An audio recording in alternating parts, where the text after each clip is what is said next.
내가 쓰러지던 날 알게 된 충격적인 진실. 내가 쓰러지던 날 세상은 여전히 분주히 돌아가고 있었지만 내 시간은 멈춰 있었다. 의식은 또렷했으나 눈은 뜰 수 없었고 몸은 내 뜻대로 움직이지 않았다. 목소리조차 나오지 않았다. 나는 병실 침대에 누운 채 그저 세상의 소리를 귀로만 담아낼 수밖에 없었다. 그 순간 머릿속을 가득 채운 건 단 한 사람, 아들 준호였다. 평생을 오직 아들 하나만 바라보며 살아온 나였다. 밤낮으로 일했고 지쳐 쓰러질 만큼 힘든 순간에도 그 아이의 미래만을 위해 버텼다. 내가 가진 모든 것을 바쳐도 아깝지 않을 만큼 그 아이는 내 삶의 이유였다. 나는 70대의 평범한 할머니였다. 하지만 내 삶은 결코 평탄하지 않았다. 30대 초반에 남편을 잃고 어린 아들과 딸을 홀로 키워야 했다. 시장에서 억척스럽게 일했고 손이 터져 피가 나도 멈추지 않았다. 그렇게 작은 가게를 마련하고 악착같이 벌어 어느 정도 재산도 모았다. 하지만 그 모든 것은 내 자신을 위한 것이 아니었다. 오직 아이들, 특히 아들을 위해서였다. 아들은 늘 사업을 꿈꿨다.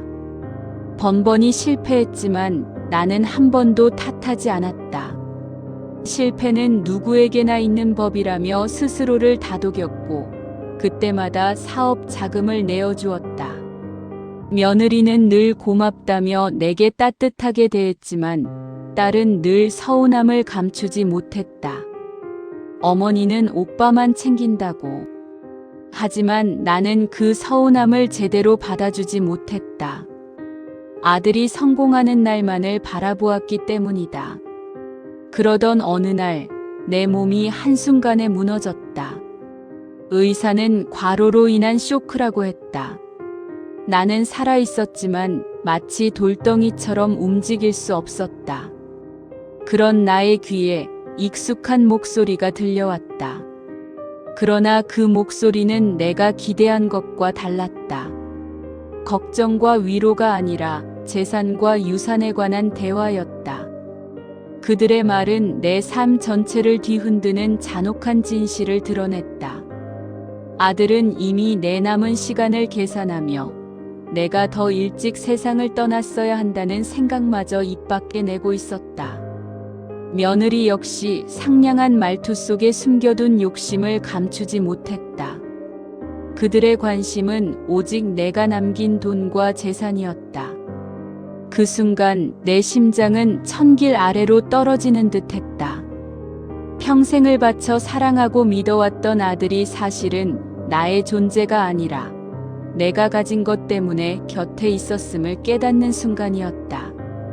나는 더 이상 사랑받는 엄마가 아니었다. 돈을 쥔 엄마였을 뿐이었다. 며칠이 흘러 조금씩 몸을 움직일 수 있게 되었을 때 나는 결심했다. 그들은 여전히 내 곁에서 간호하는 척했지만 그들의 눈빛이 향하는 곳은 나의 안부가 아니라 내 재산이었다. 나는 그 틈을 타 간호사를 불렀다. 변호사를 불러달라고 부탁했다. 며칠 뒤 변호사가 병실로 찾아왔을 때 나는 단호하게 유언장을 다시 작성하겠다고 말했다. 이제 내 인생의 마지막 선택은 아들을 향한 맹목적인 믿음이 아니라 나 자신을 향한 마지막 의지여야 했다. 회복 후 나는 모든 가족을 불러 모았다. 아들과 며느리의 얼굴에는 불안이 짙게 드리워져 있었고 딸은 진심으로 걱정스러운 눈빛을 보내고 있었다. 변호사가 새로 작성된 유언장을 꺼내는 순간 긴장된 공기가 방 안을 가득 채웠다. 유언장은 이전의 모든 내용을 무효로 하고 내가 가진 재산 전부를 사회에 환원해 장학재단을 만드는 것으로 바뀌어 있었다. 그 말이 끝나는 순간 아들과 며느리의 얼굴은 순식간에 창백해졌다. 그들이 평생을 붙잡으려 했던 모든 것이 허공으로 사라져버린 것이다. 나는 그 순간 마침내 깨달았다. 사랑을 가장한 욕심은 결국 자신을 무너뜨린다는 것을. 아들과 며느리는 재산을 향한 끝없는 집착 때문에 결국 모든 것을 잃었다.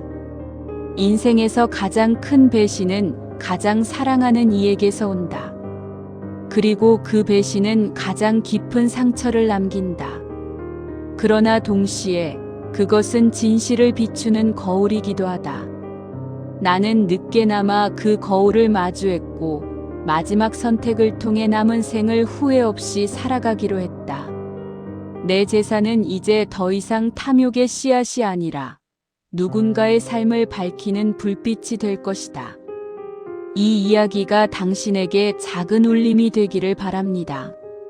사람의 마음은 눈에 보이는 것만으로는 알 수 없다는 것.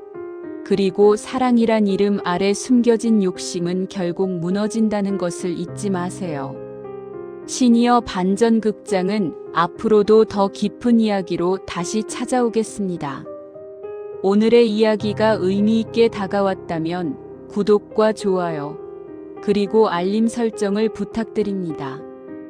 여러분의 작은 관심이 우리에게 큰 힘이 됩니다. 감사합니다.